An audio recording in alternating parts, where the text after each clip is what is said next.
Welcome to this explainer. Look, I am absolutely thrilled to have you here today because we're looking at something that is fundamentally reshaping the world as we know it. When we hear about the AI revolution, it's so easy to picture it as just a software thing, right? Lines of code, clever algorithms, digital magic happening invisibly up in some fluffy cloud. But the truth? Actually, scratch that. The reality is that it's a massive, incredibly heavy, physical hardware revolution. We picture a magical cloud, but we're literally talking about millions of pounds of steel, copper, and insane megawatts of power. To build this intelligence era, we are literally having to re-architect the entire physical foundation of computing from the ground up. Okay, let's dive into this. It's really the most foundational question we can ask. If tech giants already have these multi-billion-dollar traditional IT data centers powering the modern internet, why can't we just use them for artificial intelligence? Why are they dropping tens of billions more to build entirely new ones? Basically, why do we need a whole new physical paradigm? To get why, you really have to look at the workload itself. Think of a traditional IT workload like a bustling city of independent commuters. You've got millions of latency-sensitive web apps, database queries, ERP systems. They're transactional, lots of small, independent vehicles zipping around. When you open your banking app or load up a web page, you're just one of those commuters. AI workloads, on the other hand, they're like a massive, heavily synchronized freight train hauling billions or even trillions of parameters. AI is incredibly compute-dense, data-hungry, and relies on massively parallel matrix math. When you ask an AI assistant to generate a high-res image, you aren't a commuter in a sedan anymore. You're requesting the services of that massive freight train, and you simply cannot put a freight train on a network of small city streets. It just doesn't work. So, here is our roadmap for today. We'll start with the paradigm shift, then break down the three main pillars: compute, which is CPUs versus GPUs, storage, or feeding the beast, and network, synchronizing the cluster. Finally, we'll wrap up with the core philosophy difference. All right, let's jump right into part one, the paradigm shift, building a completely new foundation. Which brings us to our first hardware pillar in part two, compute, CPUs versus GPUs. Because that massive difference in the workload we just talked about, it cascades entirely into how the hardware has to be designed. You can't just tweak a traditional server rack, you have to start completely over. And to understand the brains of the operation, we've got to understand the math. Traditional compute relies on sequential logic, step-by-step, branch-heavy instructions. It asks, well, if this happens, then do that. AI doesn't think step-by-step at all. It requires parallel floating point or matrix operations, which we call flops. Imagine having to read a 1,000-page book. Sequential logic is like one very fast reader reading it word by word. Parallel operations? That's like handing out one page to 1,000 different people so the entire book is read in a matter of seconds. Now, what's really interesting about this slide is how that math translates directly into physical silicon.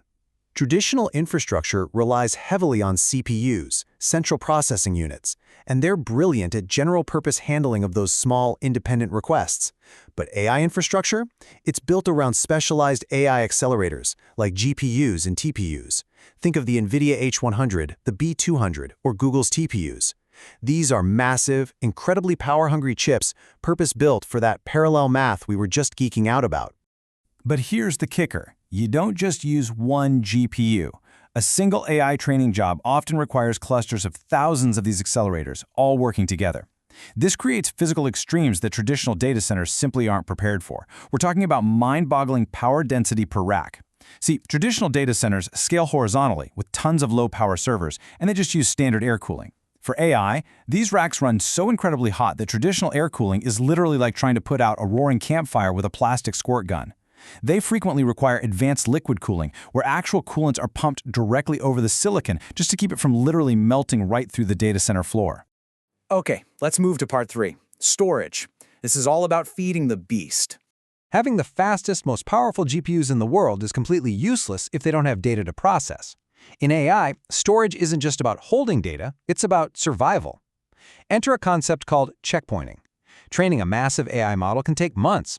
Think of it like playing an incredibly difficult video game for 3 months straight. If the power flickers and you haven't saved your game, you have to start all over from level 1. In the AI world, that game over means losing millions of dollars of compute time. No way. So AI systems have to periodically save huge, petabyte-scale model states. This massive, absolutely critical safety net completely redefines how data has to be written to disks. And because of this massive saving and loading, standard storage simply won't cut it. Traditional systems use your standard block or object storage, think SAN, NAS, or S3, and they're great for everyday IT. But AI infrastructure requires extremely high throughput parallel file systems. We're talking technologies like Lustre, GPFS, or Weka. Why? Because a GPU sitting idle just waiting for a massive file to load is the ultimate sin in AI architecture.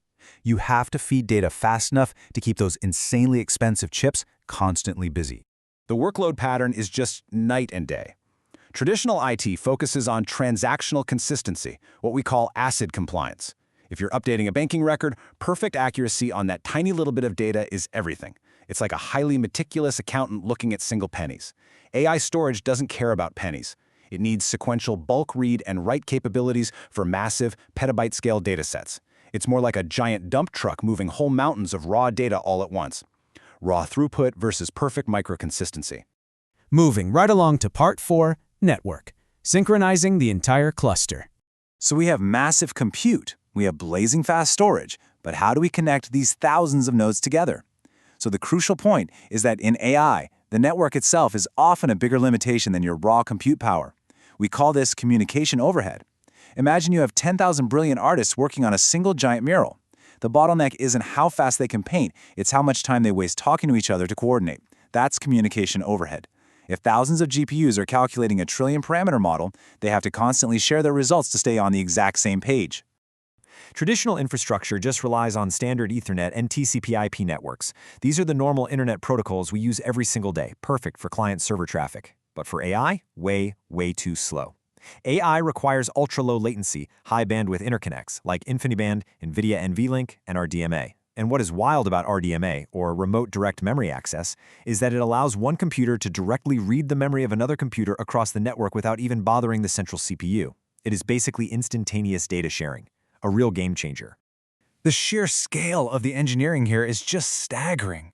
The AI network topology isn't just a web of cables, it's a perfectly synchronized nervous system. And this brilliantly illustrates how it synchronizes gradients across thousands of GPUs instantly. It relies on something called full bisection bandwidth. Simply put, this means any single GPU in a massive cluster of thousands can talk to any other GPU at full unthrottled speed. They literally must function as one giant brain. All right, let's wrap this up with Part 5, the core philosophy difference. Let's move to and see how this builds into one grand unified theory of infrastructure. When we step back and look at the complete picture, the exact head-to-head matchups are pretty staggering. In compute, we've got parallel GPU clusters facing off against sequential CPUs. In storage, it's high-throughput parallel file systems managing huge checkpoints versus standard block storage handling precise ACID transactions. And in the network, it's low-latency fabrics like InfiniBand versus standard everyday Ethernet. Top to bottom, they share almost zero common DNA. If you take away just one thing from this entire explainer, let it be this core theme right here. AI infrastructure is absolutely obsessed with minimizing idle time on incredibly expensive accelerators. Every single design choice is made to ensure data and network communication never, ever bottleneck the GPUs. Traditional infrastructure, conversely, just wants to maximize reliability, consistency, and responsiveness for many independent, smaller-scale operations so your web requests don't crash. We are truly witnessing a total architectural rewrite of the physical internet. But here is what's truly mind-bending about all of this. The models are only getting bigger. So I'll leave you with this to ponder. As these AI models rapidly scale to trillions and trillions of parameters and start consuming the power of entire cities, how much further can we possibly push the laws of physics before we have to reinvent the data center all over again? Thank you so much for joining me for this explainer. Keep asking those big questions, and I'll catch you next time.